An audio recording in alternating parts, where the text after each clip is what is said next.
à nouveau, on est avec Valère Lambray. Et donc on est devant les sans-papiers, devant le lycée Louis Loucheur. Voilà, on les a parce que la police les a laissés la nuit dernière. Donc lycée Louis Loucheur, on voit bien dans les conditions dans lesquelles ils sont logés. Là, ils sont pas tous là actuellement puisqu'il y en a qui sont à l'hôpital pour des examens complémentaires. Ouais. Il y en a également qui ont été évacués à l'hôpital de Tourcoing. Donc je pense qu'ils pourront le mieux vous expliquer que moi leur situation. D'accord, ben, avec eux. on te suit.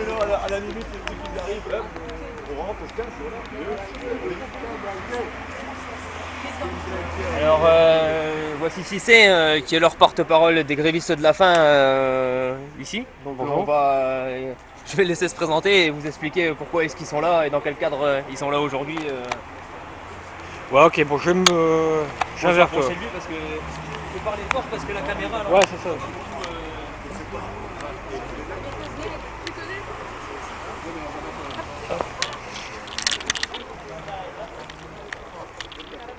Ouais, mais on va se rapprocher, mais parce que sinon ça va pas enregistrer le son. Ouais, le son il est vachement mauvais. Donc bonjour Cissé. Bonjour. Donc alors explique-nous ce qui se passe ici. Pour le moment, nous sommes là provisoirement, comme disait les journaux. Ouais. Et en fait, nous sommes grévistes de la faim depuis le 15 juin. Mm. On a commencé notre grève de la faim. Et en fait, suite à une occupation de l'espace international égard de l'Europe, 60 camarades ont été arrêtés par la police. Et ils sont mis dans les différents commissariats au centre de rétention. C'est là qu'on a décidé notre grève de la faim. Depuis le 15 juin, donc tout le monde a vu l'action. Comme la grève de la faim a été décidée, un mercredi on est sorti, c'était le 25, on est rentré aux bourses de travail. Aux bourses de travail, une semaine, la police est intervenue. Le 1er août, ils sont évacués.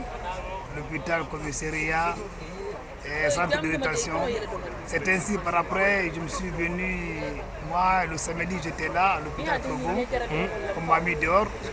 Et ils m'ont mis au commissariat, j'ai été libéré, je suis revenu encore à l'hôpital.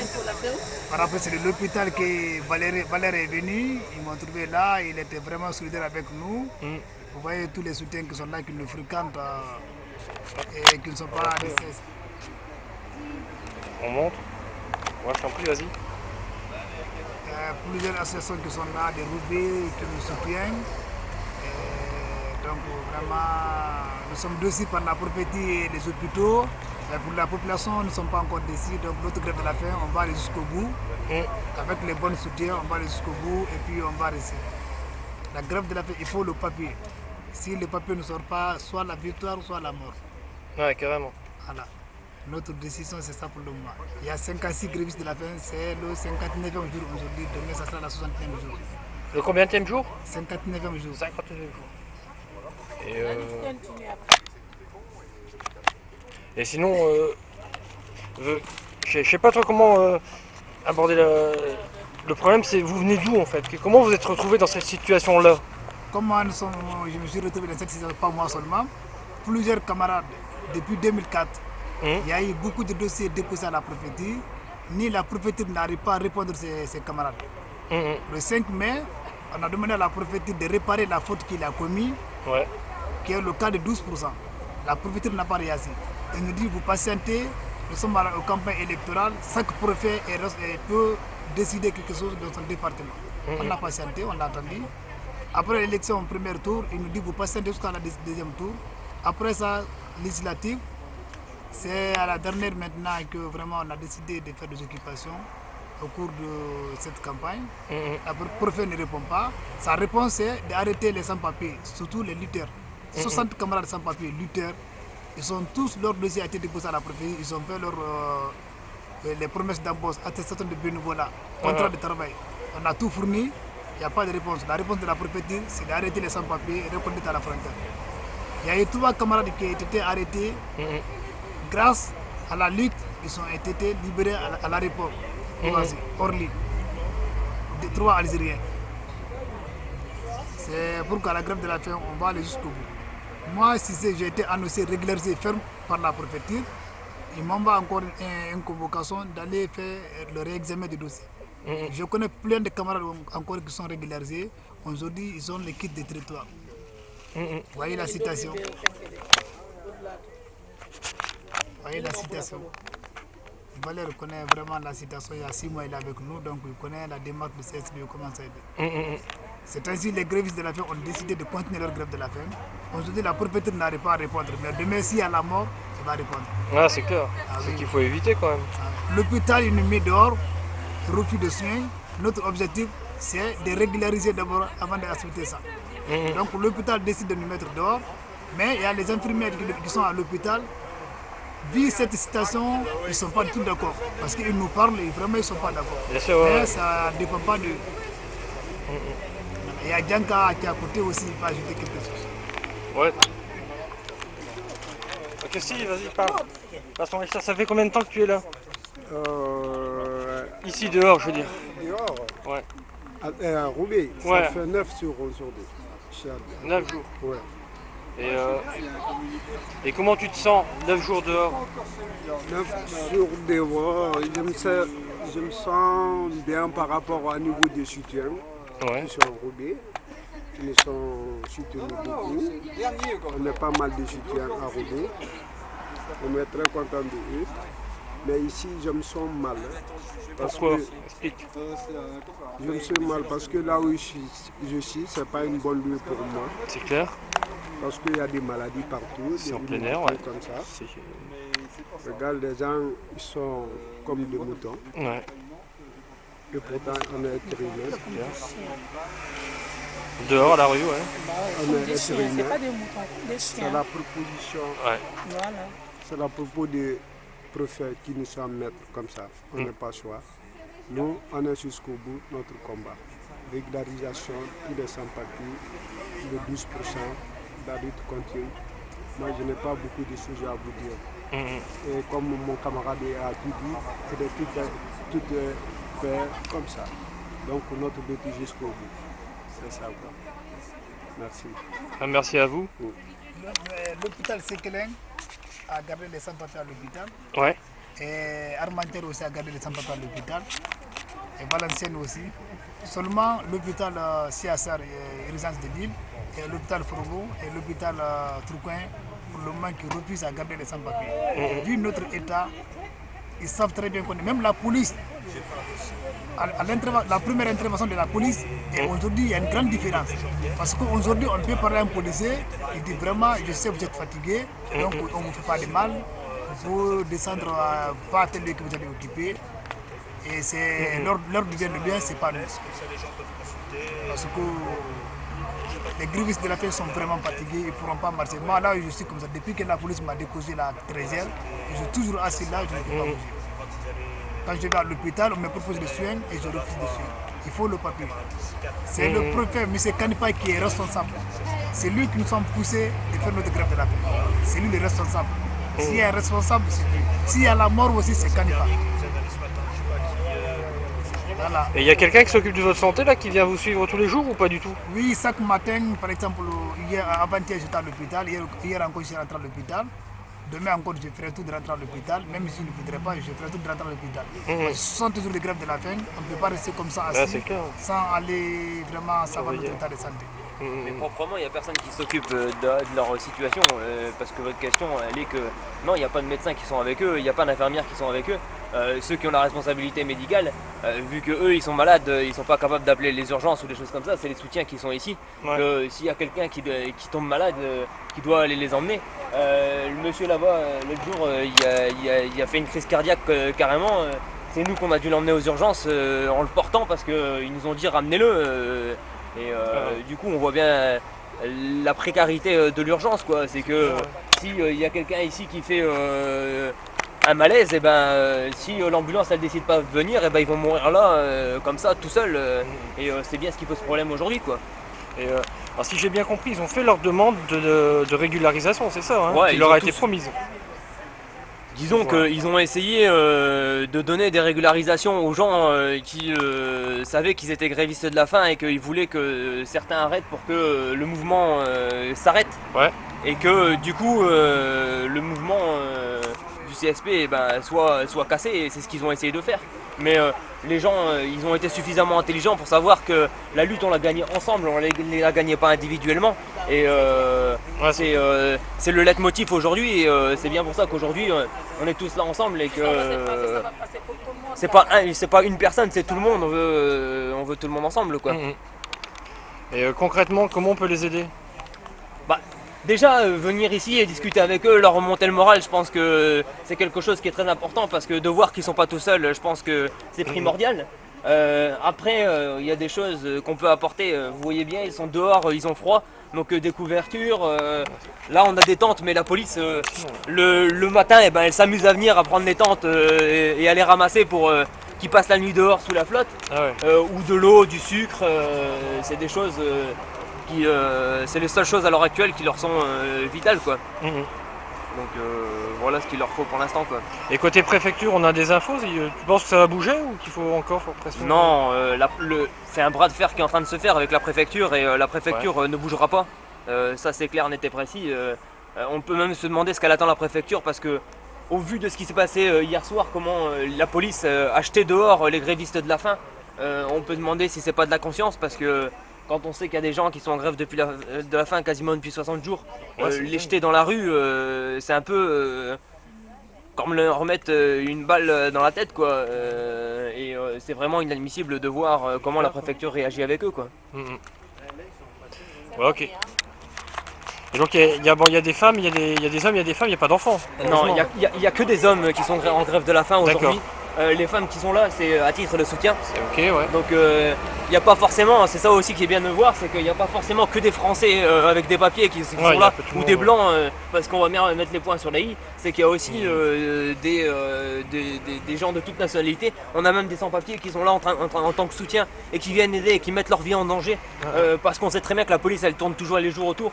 Qui sont là aujourd'hui et qui aident continuellement les sans-papiers grévistes de la faim. Et c'est aussi ça, la solidarité, quoi. Et aujourd'hui à Roubaix, on peut voir que la solidarité, elle existe encore. Quand on voit les sans-papiers qui sont dans la rue et que les gens ils viennent les aider, quoi. Ouais, c'est clair. Donc, la première fois qu'ils ont été mis ici devant le lycée, on avait mis une pancarte sur une voiture et on avait mis venez aider les sans-papiers. De 23h à 1h du matin, on a à peu près une vingtaine de voitures qui se sont arrêtées, de gens qui sont revenus chez eux et qui ont ramené de l'eau, des couvertures, et c'est ça Roubaix, quoi. On prétendait que Roubaix c'était la ville la moins française de France, mais on rend compte aussi que Roubaix c'est peut-être la ville la plus solidaire de France, quoi, parce que quand il y a des gens qui sont dans la misère, il y a des gens qui s'arrêtent et qui demandent ce qui se passe, et que même s'ils n'ont pas forcément grand chose, ils sont prêts à les aider, quoi. Et ça c'est formidable, je trouve. Donc voilà. Ouais, heureusement qu'il pleuve pas, dis donc, parce que... Bah là il y a des tentes qu'on a prévues justement au cas où s'il pleut, mais le problème c'est que demain matin ils risquent d'être embarqués par la police, donc comme ça coûte cher et que on les a eu à prêter et ils se sont fait réquisitionner, maintenant c'est nous qu'on les achète avec nos propres fonds, et c'est vrai que ça commence à être vraiment difficile pour assumer toutes ces choses là, parce que dehors dans le froid comme ça, quand il pleut, ça commence quand même à être dur au bout de 60 jours de grève de la faim, quoi. Donc là ils préparent des pancartes pour montrer bien en évidence qu'on est en grève de la faim, quoi, parce que c'est important l'image que les gens voient et qu'ils soient pas dans la rue pour dire de faire du camping entre guillemets, quoi, parce que c'est ce qu'on pourrait avoir l'impression. Et donc du coup on est obligé d'afficher clairement ce qu'on fait, quoi. Et en plus c'est un beau quartier ici, enfin, comment les voisins réagissent? Non mais c'est vrai, c'est un peu... Bah ici c'est le beau quartier en fait, mais c'est la limite du beau quartier, elle s'arrête là quasiment, on cédait le passage à Roubaix, parce que là-bas c'est la place du travail, et à partir de la place du travail c'est quand même un quartier fort populaire. Et en fait la police ils ont peut-être fait une erreur, c'est de les envoyer à la place du travail, parce que à partir du moment où ils les ont envoyés à la place du travail, on a la population qui a commencé à se mobiliser, donc ils ont été leur recharger leur portable, ils ont amené de l'eau chaude, et c'est vrai que on a commencé à voir les soutiens augmenter à partir du moment où ils les ont emmenés à la place du travail, quoi. Et du coup c'est assez surprenant de voir comment les gens ils se mobilisent sur le secteur, quoi. Donc vous voyez, là on en a encore un groupe, là on a un soutien qui est tous les jours sur le terrain, on a les tentes qui sont là-bas pour la nuit. Pluie, Donc ils risquent peut-être de disparaître demain matin. D'accord, et donc la nuit en fait ils dorment quand même sous les tentes, hein, ou en plein air. Depuis quelques jours, parce que Au départ, en fait, on a dormi pendant un moment. Ils ont dormi sous le préau de l'hôpital. Je sais pas si vous voyez un petit peu la forme. Et on y est retourné 2 fois. Ouais. Au début, quand ils se sont fait expulser la première fois, on y était. Puis quand on a été expulsé ici, le lendemain matin, après examen, ils sont retournés directement sous le préau. Mais là, ils ont non seulement fermé le préau avec des cadenas, mais en plus, maintenant, ils les ramènent directement ici et par la force, quoi. Donc, c'est vraiment l'application des lois Sarkozy. Et la police est en train de prendre tous les droits, quoi. Et ça devient vraiment inquiétant de voir ce qu'ils font avec des gens qui sont malades, quoi. Ouais. Le fait de m'avoir appelé en tant que blogueur, est-ce que ça veut dire que les médias relaient pas assez bien votre information? C'est plus qu'ils ne le relaient pas assez les informations, c'est que ils sont là où est-ce qu'ils veulent être. Ouais. C'est-à-dire qu'il y a des manipulations de la préfecture qui sont en cours et dans ces manipulations-là, généralement on voit des informations des médias ou des choses comme ça. Mais au moment où est-ce que on a besoin de gens pour être là, genre quand la police elle expulse à 2h du matin, il n'y a personne. Et puis le problème c'est que quand on se retrouve devant un hôpital ou devant un lycée, quand des trucs comme ça, généralement on a besoin d'autorisation de la direction pour avoir les images. Et que ça, ils les ont pas. Et donc ils prennent ce prétexte-là pour pouvoir pas filmer, quoi. Et par contre, c'est vrai qu'on peut féliciter la presse écrite. Parce que Nord Éclair et La Voix du Nord relatent très bien au jour le jour, sont présents 2 à 3 fois par jour ici pour voir les évolutions de la situation. Et on peut remercier au moins nos journaux locaux d'avoir le courage de relater les informations de manière claire, nette et précise, quoi.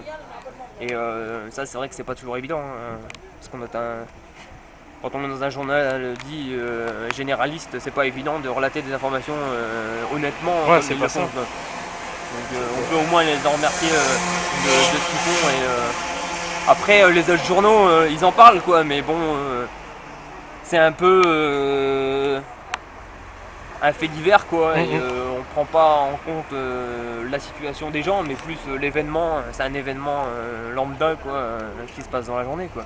Et moi, si tu veux, moi en venant ici, c'est que je veux pas me servir de leur pauvreté, en fait, tu vois. Je sais pas donc moi j'ai cette pudeur-là de pas montrer non plus l'intimité des gens, surtout quand ils sont dans une fragilité comme dans laquelle ils sont. En même temps, bon, la réflexion c'est ça, c'est si ça peut servir la cause et les aider. D'un autre côté, il faut montrer, quoi. C'est pas une question de pudeur, parce que le problème, c'est qu'aujourd'hui, ce qu'il faut savoir, c'est que pour beaucoup de sans-papiers, ils travaillent quasiment. Ils travaillent peut-être certes au black, mais ils ont un travail, ils ont une vie. La seule chose qui leur manque aujourd'hui pour avoir une existence légale dans la vie, c'est d'avoir des papiers. Et c'est quoi cette pratique colonialiste, dite colonialiste, de donner des papiers toi t'es un bon petit noir, toi t'es pas un bon petit noir, donc on ne te donne pas tes papiers. Et c'est pas possible. Aujourd'hui, on est dans un pays où est-ce que il faut prendre en considération les gens, leur situation et leur permettre de pouvoir vivre. Et s'ils en sont arrivés ici, c'est pas parce que ils ont fait quelque chose de mal, ou parce qu'ils n'ont pas d'argent, ou parce que ceci, ou parce que cela. C'est parce que à un moment donné, l'État français assume pas ses responsabilités et il veut pas le faire. Quand on sait que la plupart ils viennent de Guinée, on sait très bien que la France a des grandes responsabilités dans la situation géopolitique à l'heure actuelle en Guinée. Faut pas se le cacher, quoi.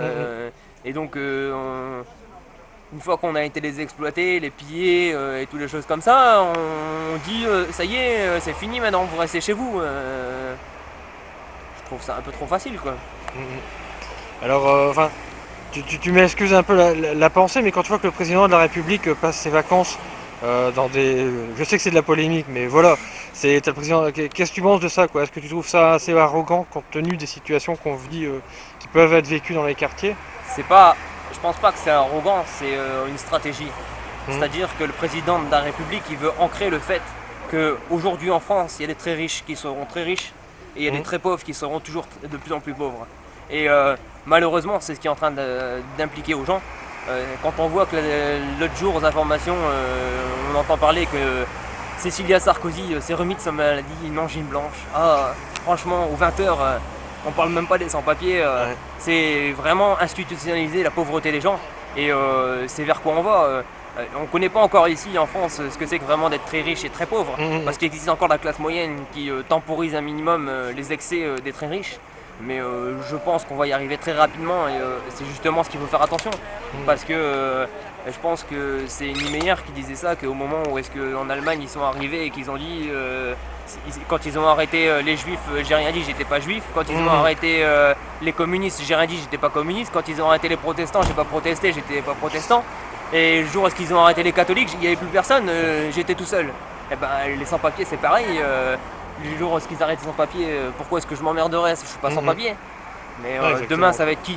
Ça va être les étudiants, ça va être les travailleurs, ça va être les RMistes, ça va être tout le monde. Et donc du coup il est important qu'aujourd'hui on s'implique dans le processus parce qu'il n'y a qu'ensemble qu'on y arrivera à mettre à bas cette politique des plus riches et des plus pauvres, quoi. Sachant que pendant qu'on parle, ils sont quand même en danger, ils sont en danger de mort. Là. Enfin, ils font grève de la faim depuis 60 jours. Mais c'est justement nous ce qui nous travaille en tant que soutien et qui est très dur à accepter psychologiquement, c'est que à chaque instant on peut être amené à devoir gérer une situation de crise et que autant pour eux c'est difficile physiquement et psychologiquement que pour nous ça l'est psychologiquement parce que tenir pendant 9 jours avec des gens comme ça c'est très très dur. Mais il faut le faire parce que c'est aussi nous qu'on assure derrière les choses et il faut qu'on les aide, il faut qu'on respecte leur volonté et c'est ce qu'on essaye de faire du mieux qu'on peut, quoi. Même si c'est pas tous les jours évident, ben, on essaye de le faire, quoi. Qu'est-ce qui va se passer dans les jours qui viennent alors? Comment tu vois ça? Bah, j'aimerais bien que le préfet réagisse. Ouais. Bon, on va bien voir. Mais ce que j'aimerais bien qu'on évite quand même, c'est une catastrophe parce que quand on connaît la situation et qu'on connaît les gens, il y a des gens, franchement, ils sont vraiment en danger. On peut craindre le pire dans les jours à venir, quoi. Surtout quand on voit que les hôpitaux, quand on va leur demander le bilan d'un gréviste de la faim qui est en grève de la faim depuis 60 jours et qui nous explique qu'il n'y a rien de grave. Là, le monsieur qui a fait une crise cardiaque, il nous disait non, c'est pas grave, il n'y a rien de grave, mais on refait un bilan sanguin pour être sûr qu'il n'y a rien de grave. Ouais, bah ouais. Ouais, donc du coup, c'est pour ça, on espère qu'il se passera rien, quoi, et que les choses se dérouleront. De toute façon, hein, c'est le premier bras de fer avec la préfecture, avec Nicolas Sarkozy et le nouveau ministère de l'immigration. Et on espère que ce bras de fer, on va le gagner tous ensemble, parce que après, il y aura d'autres luttes à mener ensemble. Et c'est ce qui est primordial aujourd'hui, c'est l'unité. Il n'y a que comme ça qu'on arrivera à gagner, quoi. Bon, d'accord. Donc là vous restez devant le lycée Louis Lecher qui est rue Boulevard de Lyon, c'est ça? Voilà, c'est ça. Donc s'il y a des gens qui veulent apporter leur soutien, apporter du thé chaud, faut pas apporter à manger parce que comme ils sont en grève de la faim, ça ne fait pas trop. Et tout ce qui est boisson. Mais tout ce qui est boisson, eau surtout, faut apporter de l'eau, du thé chaud si vous avez, du sucre et des couvertures à la rigueur et des tentes si on se les fait piquer demain matin par la police, mais normalement ça devrait être bon. Mais et puis venez surtout les soutenir moralement parce qu'ils ont besoin de ça, de voir que les gens ils viennent les soutenir et ça c'est important qu'ils se sentent pas seuls, quoi. Bon d'accord, bah merci bien. Voilà, bah, merci, moi qui vous remercie beaucoup d'être venu. Puis bon courage et bon courage à eux. Ouais, c'est surtout ce qu'il faut leur dire. Ouais. Voilà, merci beaucoup.